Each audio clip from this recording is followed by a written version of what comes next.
নিয়োগ দুর্নীতি মামলা নিয়ে দীর্ঘদিন ধরে তোলপাড় রাজ্য। এসএসসি থেকে শুরু করে প্রাথমিক, মাদ্রাসা একাধিক নিয়োগ পরীক্ষা নিয়ে হয়েছে বিতর্ক। বহু ক্ষেত্রে আবার জল গড়িয়েছে কলকাতা হাইকোর্ট অবধি। এবার উচ্চ আদালতের নির্দেশ মতোই কপাল খুলল প্রাথমিকের 794 জন চাকরি প্রার্থীর।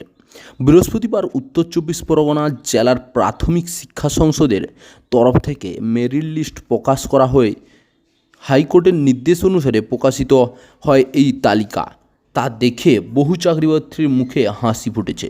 প্রায় 1.5 দশক ধরে চাকরির জন্য অপেক্ষা করার পর মেরিট লিস্টে নিজেদের নাম দেখে অনেকে আবেগপ্রবণ হয়ে পড়েছেন।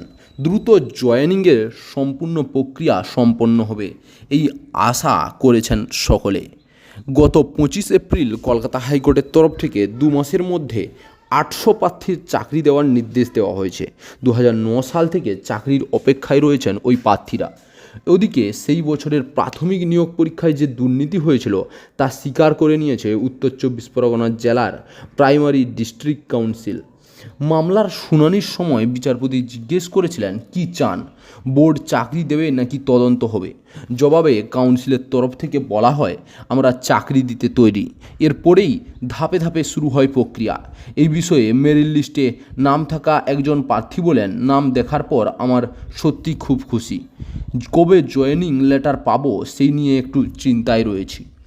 এই বিষয়ে জনপ্রিয় এক সংবাদ মাধ্যমের তরফ থেকে জেলা প্রাথমিক শিক্ষা সংসদের চেয়ারম্যান দেবব্রত সরকারকে ফোন করা হলে তিনি বলেন, হাইকোর্টের নির্দেশ অনুসারে নামের তালিকা প্রকাশ করেছি। যেমন নির্দেশ দেওয়া হয়েছিল তেমনটাই করেছি।